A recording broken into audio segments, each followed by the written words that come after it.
Hello, hi, very good evening, all my students. This is Sangeeta and welcome to Ganga TGT PGT home science.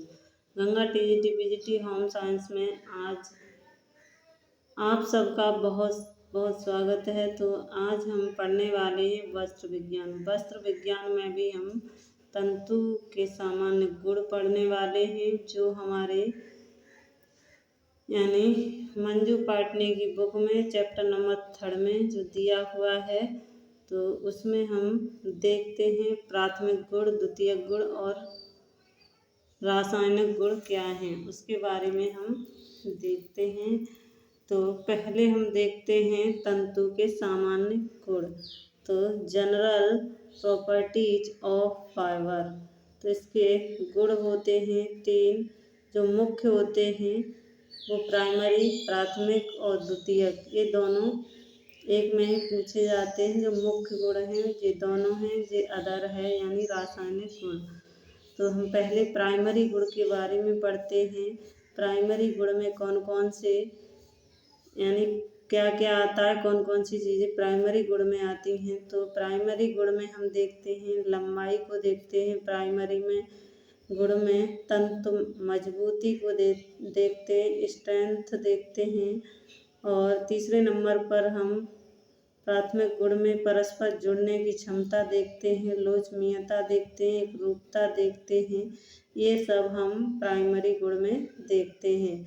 लंबाई कितनी है, मजबूती यानी रेशे में कितनी मजबूती, परस्पर सटने की क्षमता कितनी है, लोचनीयता मतलब फ्लेक्सिबिलिटी कितनी है, एकरूपता यानी यूनिफॉर्मिटी कितनी है, ये सब हम फर्स्ट यानी प्राइमरी प्रॉपर्टीज में देखते हैं। अब हम देखते हैं सेकेंडरी प्रॉपर्टीज। सेकेंडरी प्रॉपर्टीज में क्या है उसके बारे में देखते हैं। इसमें हम कलर देखते हैं। सबसे पहले सेकेंडरी में रंग होगा, चमक होगी, कलर मतलब चमक, लेक्चर, ब्लिस्टर, आकार, शेप, डायमीटर या व्यास देखते हैं, डायमीटर। अगला है सतह की रूपरेखा, सरफेस देखते हैं। उसके बाद हम इसी में क्रिम्प देखते हैं। क्रिम्प में 3 और आते धागे या बुनाई की क्रिम्प, इसमें क्रिम्प होता है, उसमें 3 होते धागे या बुनाई की क्रिम्प। और दूसरा होता है तंतु क्रिम्प, फाइबर क्रिम्प। और अगला है यांत्रिक क्रिम्प, और इसी में तंतु क्रिम्प में आता है वो यांत्रिक क्रिम्प और प्राकृतिक क्रिम्प और गुप्त क्रिम्प, ये 3 इसमें तंतु क्रिम्प में आते। क्रिम्प में केवल ये आता है धातु, धागे की बुनाई, तंतु क्रिम्प, ये सब इसमें आते हैं। और आगे देखते हैं इसी में प्राकृतिक क्रिम्प आता है, गुप्त क्रिम्प आता है, परमाणु क्रिम्प आता है। इसी में लोचनीयता, पुनर्प्राप्ति एवं फैलाव, ये इसमें आता है सेकेंडरी गुण में। क्रीप, ये क्रीप होता है, इसी में प्रतिस्कंदता, रेसिलेंसी आती है, ये सेकेंडरी गुण है। आयामी स्थिरता, डिमेंशनल स्टेबिलिटी, घिसावट प्रतिरोधक, ये भी इसी में आता है। गांठ उठाना, फिलिंग, ये भी आता है। और आगे है अति उत्तम, ये यहाँ पर जो मुख्य थे वो उस चैप्टर में से मैंने लिए। अति उत्तम घिसावट किसकी होती है, किस में होती है, तो वो होती है नायलॉन, पॉलिस्टर, एसीटेट, कांच, ये इसमें अति उत्तम घिसावट नायलॉन होगा, पॉलिस्टर होगा, और जो खराब होगा वो एसीटेट और कांच होगा। अवशोषकता देखते हैं। अवशोषकता, इसी में अवशोषकता भी होती है, बेकिंग भी होती है, विद्युतीय चालकता और ज्वलनशीलता, ये सारे के सारे सेकेंडरी में आते हैं। आगे देखते हैं और भी है। यहाँ पर हम देखते हैं रासायनिक गुण। रासायनिक गुण क्या हैं? अम्ल के प्रतिक्रिया, रिएक्शन टू एसिड, क्षार के प्रतिक्रिया, ऑक्सीकारक, अवकारक,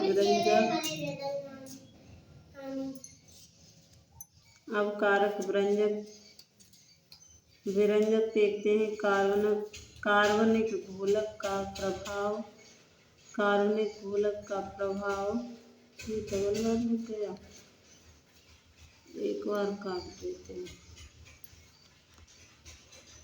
अगला है अन्य गुण क्या है? थर्मल की विशेषताएं, सफाई एवं धुलाई, रासायनिक संगठन, होमोपॉलीमर, कोपॉलीमर, ग्राफ्ट पॉलीमर, यानी होमोपॉलीमर मतलब एक ही पॉलीमर होता है, कोपॉलीमर में दो होते हैं, ग्राफ्ट में कई होते हैं। ये पॉलीमर की गुणों। मानव निर्मित चमक कम करने के लिए किस रसायन का प्रयोग किया जाता है? तो टाइटेनियम डाइऑक्साइड का प्रयोग किया जाता है। डायमीटर, अनुप्रस्थ काट से आर पार की दूरी डायमीटर कहलाती है। अगला है ऊन में सफ़ेद से काला रंग प्रदान करते हैं। ऊन में कौन से रंग मिलते हैं? सफ़ेद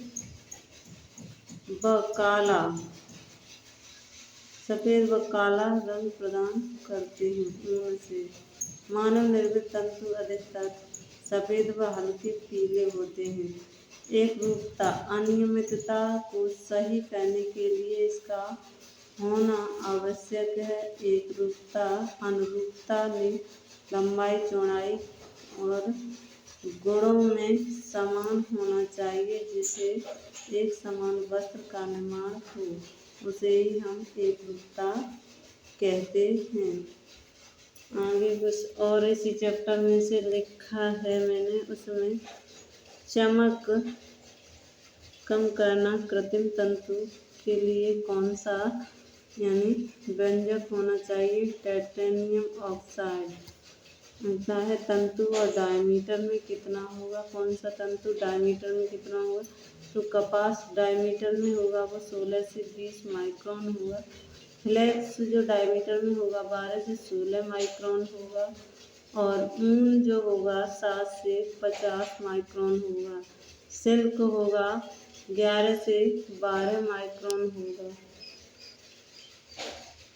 एक बार फिर से देख लेते हैं। कपास हमारा 16 से 20 माइक्रोन, फ्लेक्स 12 से 16 माइक्रोन, ऊन 10 से 50 माइक्रोन, सिल्क 10 से 12 माइक्रोन डायमीटर में। वस्त्रों में क्रिम्प कितने प्रकार की होती हैं?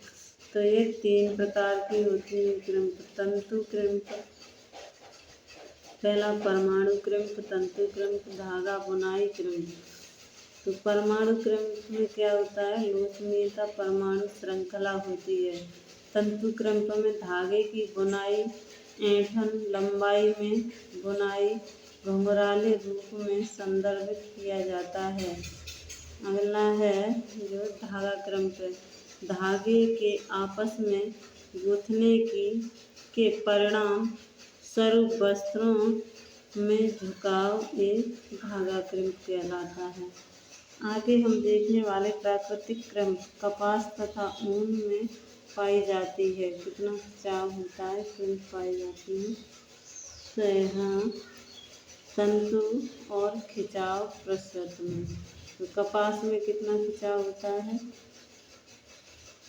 75%, फ्लेक्स में 65%, सिल्क में 92%, ऊन में 99% और एसीटेट में 58%, एक्रिलिक में 92% और नायलॉन में 100%। नायलॉन में सबसे अधिक होता है और पॉलिस्टर में 97%, रियॉन में 54%। सबसे कम जो खिंचाव होता है वो रियॉन में होता है, सबसे अधिक होता है वो नायलॉन में होता है, उससे कम हमारे ऊन में होता है, उससे भी कम पॉलिस्टर में होता है। और सबसे कम रिजॉन में, उससे अधिक होता है एसीटेट में। ये कम वाले हैं और ये अधिक वाले हैं। आगे देखते हैं क्रीप क्या है। क्रीप भी देख लेते। क्रीप क्या है? खिंचाव को धीरे धीरे अपने स्थान पर लाने का कार्य करता है। क्रीप जो होता है, जो खिंचाव करते हैं हम किसी भी चीज़ का, वो धीरे धीरे अपने स्थान पर लाने का कार्य करता है या लोचनीयता स्थगित करता है, ये हमारा क्रीप कहलाता है। प्रतिस्कंदता रेसिलेंसी लॉफ्ट शब्द प्रतिस्कंदता से संबंधित है। दबाने मोड़ने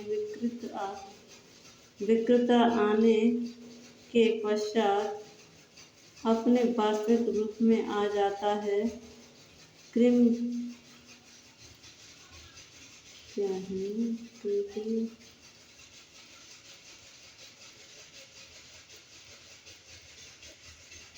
क्रिम के कारण होता है।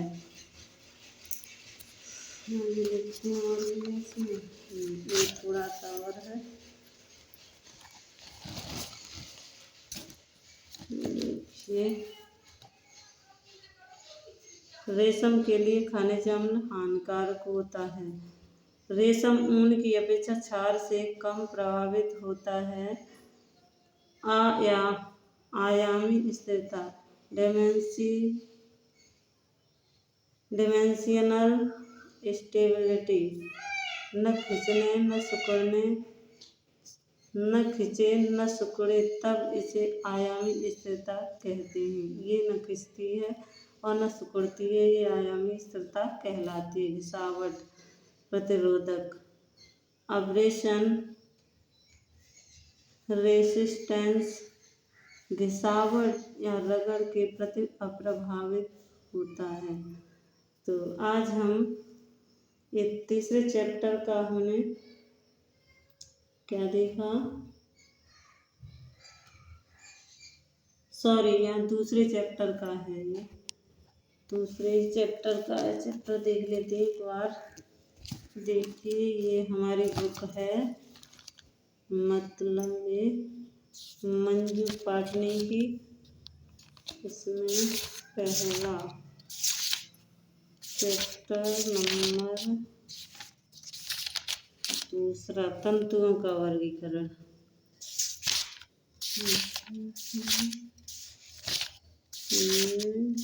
नहीं, तीसरा ये सही है। इसमें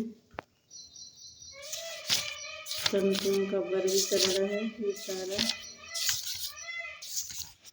इसमें कुछ क्वेश्चन भी दिए हुए हैं, वो क्वेश्चन भी देख लेते हैं एक बार।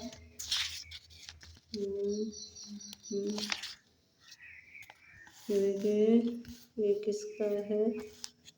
उच्च मजबूती, कुछ आंतरिक विस्कोसिटी मूल्य स्तर हैं 0.9, उच्च मजबूती और अधिक गांठें 0.6, औसत 0.4, कम मजबूती और कम गांठें। यहाँ पर हम क्वेश्चन देखते हैं डायरेक्ट, जो हमारे इसमें दिए हुए हैं। देखिए, यहाँ पहला प्रश्न है हमारा, अनिश्चितता लंबाई का रेशा कहलाता है। अनिश्चित लंबाई का रेशा क्या कहलाता है? तो वह हम फिलामेंट कहते हैं। अगला क्वेश्चन है क्वेश्चन नंबर 2, कपास का डायमीटर होता है। कपास का डायमीटर 16 से 20 माइक्रोन, 12 से 16 माइक्रोन और 10 से 12 माइक्रोन, 9 से 11 माइक्रोन, ये सभी अभी पढ़ा है। तो कपास का जो डायमीटर होता है तो 16 से 20 माइक्रोन होता है। पहला इसका सही हो जाएगा। अगला क्वेश्चन नंबर 3 है, तंतुओं की मोड़ने सिकुड़ने विकृता आने के पश्चात आपने अपने वास्तविक रूप में वापस आने की क्षमता कहलाती है। ये क्रीप कहलाती है, क्रिम्प कहलाती है, प्रतिस्कंदता, उपरोक्त में से कोई नहीं। तो इसका राइट आंसर बी हो जाएगा, प्रतिस्कंदता रेसिलेंसी। अगला क्वेश्चन है क्वेश्चन नंबर 4, निम्न में से सबसे उत्तम घिसावट प्रतिरोधक तंतु हैं। तो उत्तम घिसावट प्रतिरोधक तंतु हैं वो है रेशम। नायलॉन। क्वेश्चन नंबर 4 नायलॉन सही है, नायलॉन है। उत्तम विषावत प्रतिरोधक नायलॉन है। कपास अम्ल के प्रति कैसा प्रभाव रखता है? तो सिकुड़न रोधी कोई प्रभाव नहीं रखता, संवेदनशील प्रभाव रखता है। सिल्क पर क्षार का प्रभाव कैसा होता है?